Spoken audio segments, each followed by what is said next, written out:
Mes chers compatriotes, la communauté internationale célèbre le 1er octobre de chaque année la Journée internationale des personnes âgées.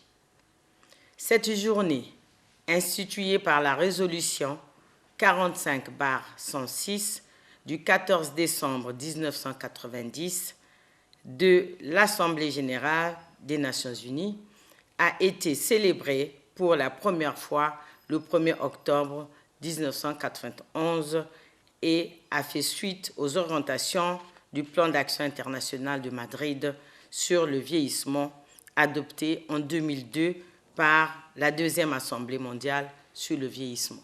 Depuis lors, elle est devenue une occasion de conscientiser la communauté internationale et nationale sur la place qu'occupent les personnes âgées dans la société, d'examiner les problèmes auxquels elles sont confrontées en vue de prendre des décisions pour leur garantir une protection sociale adéquate, devant leur permettre de participer à la vie sociale, économique et politique. Mes chers compatriotes, ce 1er octobre 2021, la commémoration de la 31e édition de la Journée internationale des personnes âgées reste toujours marquée par la prépondérance de la situation d'urgence sanitaire due à la pandémie à coronavirus COVID-19, comme cela a été le cas en 2020. Cette situation accentue la vulnérabilité des personnes âgées du fait de son impact dévastateur sur leur vie. C'est pour cela que la communauté nationale célèbre cette édition sous le thème « Protégeant les personnes âgées contre la pandémie du COVID-19 en les vaccinant ». Depuis le début de cette pandémie, les personnes âgées ont payé le plus lourd tribut au regard des données statistiques partout dans le monde. Elles représentent une plus grande proportion des cas signalés d'hospitalisation, d'admission aux soins intensifs et décès irrelatifs. Ce qui justifie la nécessité de prioriser leurs droits et de répondre de façon optimale à leurs besoins essentiels en cette période critique. Le gouvernement de la République saisit donc l'occasion offerte par la présente édition de la Journée internationale des personnes âgées pour réitérer ses engagements en matière de protection de leurs droits conformément au plan stratégique d'action en faveur de cette couche vulnérable. Mes chers compatriotes, la Constitution du 25 octobre 2015, en son article 31, stipule « Les personnes âgées ont droit à des mesures de protection en rapport avec leurs besoins physiques, moraux ou autres, en vue de leur plein épanouissement. » De même, notre pays a adhéré à plusieurs cadres d'action et instruments juridiques internationaux qui garantissent les droits des personnes âgées.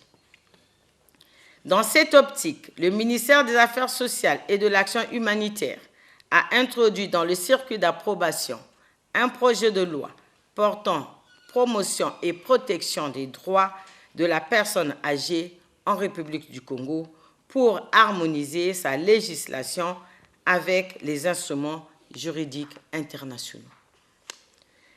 Les ministères en charge des Affaires sociales et de la Santé, avec l'appui de l'OMS, travaillent à l'actualisation du plan d'action stratégique en faveur des personnes âgées autour des axes suivants.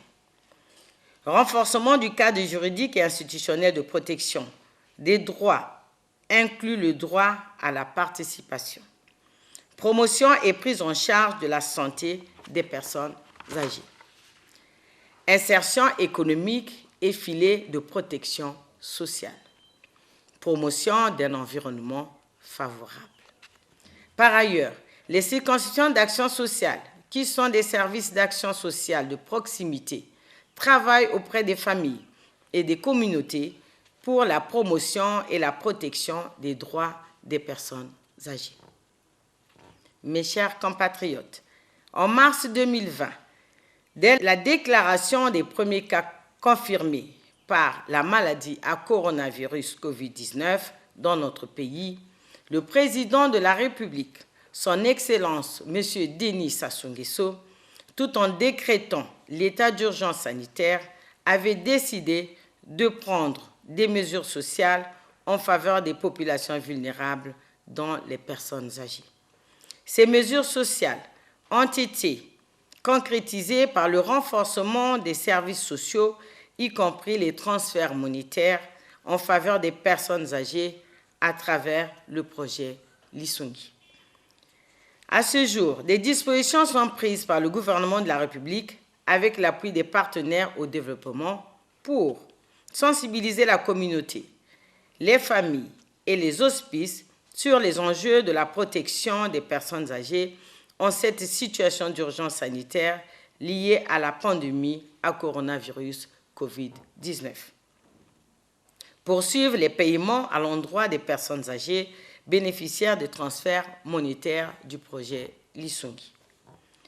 Ces actions commencées à Brazzaville et à Pointe-Noire s'étendent dans les autres départements de notre pays. Mes chers compatriotes, la question des droits des personnes âgées en situation d'urgence doit être abordée de façon holistique en termes de protection sociale, de santé et d'éducation. Elle présente donc un effort de plaidoyer important auprès des partenaires et entre partenaires. Ainsi, c'est par la mobilisation de tous, pouvoirs publics, parlementaires, société civile, partenaires au développement, communautés, familles et personnes âgées elles-mêmes que nous parviendrons à les sortir de leur position de vulnérabilité actuelle, faire entendre leur voix et défendre pleinement leurs droits. Je profite de cette opportunité pour encourager le Conseil consultatif des notabilités et des sages de se mettre à contribution à travers l'émission des avis et propositions concrètes en lien avec la qualité de vie des personnes âgées. Pour terminer, j'exhorte les personnes âgées à se faire vacciner, à observer toutes les mesures barrières dictées par le gouvernement de la République afin de se protéger contre le coronavirus Covid-19. Vive la Journée internationale des personnes âgées, vive la République. Je vous remercie.